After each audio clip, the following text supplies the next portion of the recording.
Təhlükəsizliyi Xidmətinin sabiq rəhbəri Qriqor Liloşvili barəsində həbs qəti imkan tədbiri seçilib. Məhkəmə iclasında müzakirələr qapalı rejimdə aparılıb.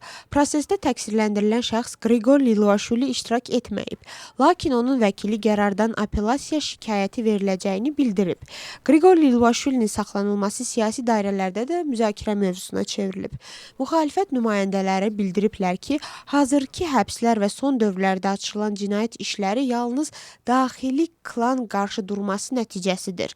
Onların sözlərinə görə bu şəxslərin korrupsiya sövdələşmələri barədə illər əvvəl danışırdılar. Lakin o vaxt Gürcü arzusu buna reaksiya verməmişdi. Hakim komandada isə cavab olaraq qeyd edirlər ki, korrupsiyaya qarşı mübarizə hakimiyyət bütün səylərini əsirgəmir.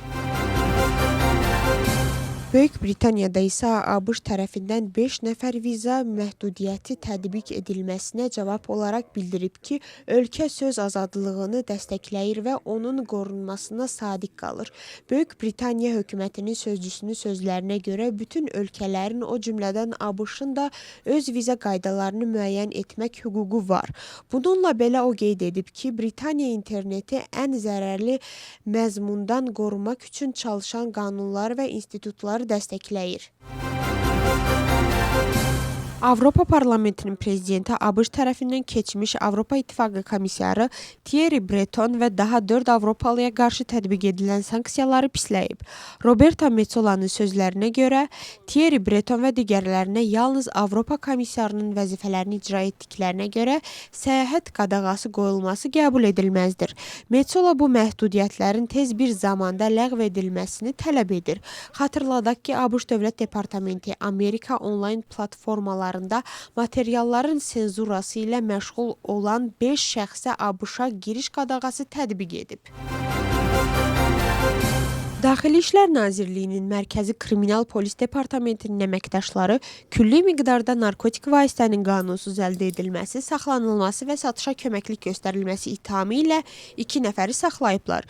Hüquq mühafizə orqanları əməkdaşları saxlanılan şəxslərin yaşayış evlərinə və avtomobillərində aparılan axtarışlar zamanı satış üçün hazırlanılmış tərkibində alfa PVP olan təxminən 4 litr narkotik maddə məhlulu, həmçinin eyni növ narkotikin 16 bükümdə qablaşdırılması formlarının maddi sübut kimi götürüblər.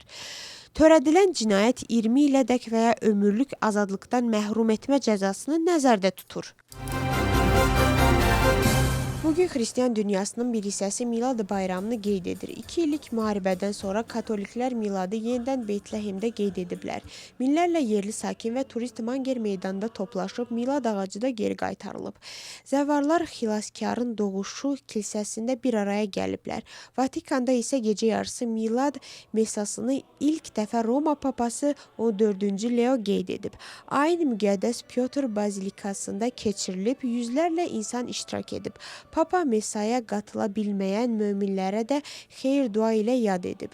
Bugün səhər Papa gündüz mesasını icra edəcək və günorta müqəddəs Pyotr bazilikasının eyvanından müraciət edəcək. Rusiya, Ukrayna və ABŞ tərəfindən razılaşdırılmış 20 maddəlik sülh planında mühüm dəyişikliklər tələb edir. Bloombergin mənbələrinə görə Kreml planının Rusiyanın əsas maraqlarını əks etdirmədiyini düşünür. Moskva, NATO-nun şərqə doğru genişlənməsinə zəmanət, Ukraynanın neytral status almasını, həmçinin planında Ukrayna ordusu və silahlarının məhdudlaşdırılması, Rus dilinin statusu, qərb sanksiyalarının ləğvi və dondurulmuş Rusiya aktivlərinin taleyi ilə bağlı müddəaların yer almasını istəyir. Rusiya planını Ukrayna pərəst adlandırsa da, onu diqqətlə araşdıracağını bildirir. Təxminən 800 məcburi köçkün ailəsi kənd yerlərində evlə təmin olunacaq. Həmin ailələrin siyahısı artıq Məcburi Köçkünlər Agentliyinin rəsmi saytında dərc edilib. Səhiyyə Nazirliyinin məlumatına görə evlərin alınması proqramı son dövrlərdə geniş vüsət alıb və bu il rekord göstəriciyə çatıb. Belə ki, 2025-ci ildə agentlik 3000-ə yaxın məcburi köçkün ailəsi üçün ev alıb. Ailələrə Gürcüstanın istənilən regionunda öz evlərini seçmək üçün 6 aylıq müddət verilir. Yaşayış sahəsinin alınması üçün ayrılan məbləğ ailə üzvlərinin sayına əsasən müəyyənləşdirilir. Kənd yerlərində ev alınması proqramı 2014-cü ildən həyata keçirilir və bu müddət ərzində dövlət ümumilikdə 13 mindən çox məcburi köçkün ailəsini mənzillə təmin edib. Marketinq kampaniyası çərçivəsində Gürcüstanın Milli Turizm Administrasiyası Birləşmiş Ərəb Əmirliklərində Dubay şəhərində yerləşən Dubai Festival City Mall'da xüsusi stendlə təqdim olunub. Stend Gürcüstanın 4 fəslini əks etdirən vizuallarla bəzədilib. 3 gün ərzində ticarət mərkəzinin ziyarətçiləri Gürcüstanın turizm məhsulları, qış kurortları və mədəniyyəti ilə tanış olub. Virtual eynəklər vasitəsilə ölkənin 4 fəsilli kurortlarına virtual səyahət edib. Eyni zamanda Milli Turizm Administrasiyası Gürcüstanda Birləşmiş Ərəb Əmirlikləri, Səudi Arabistan və Küveytdən olan aparıcı tur operatorları və media nümayəndələrini qəbul edib. Teatr Universitetində teatrşünas və universitetin sabiq rektoru Eter Guguaşvilinin anadan olunmasının 100 illiyinə həsr olunmuş yubiley gecəsi təşkil olunub. Tədbirdə həmkarları və universitetin tələbələri Eter Guguaşvilinin fəaliyyətindən və yaradıcılıq yolundan bəhs ediblər. Yubiley münasibəti ilə kitab-albom nəşr olunub.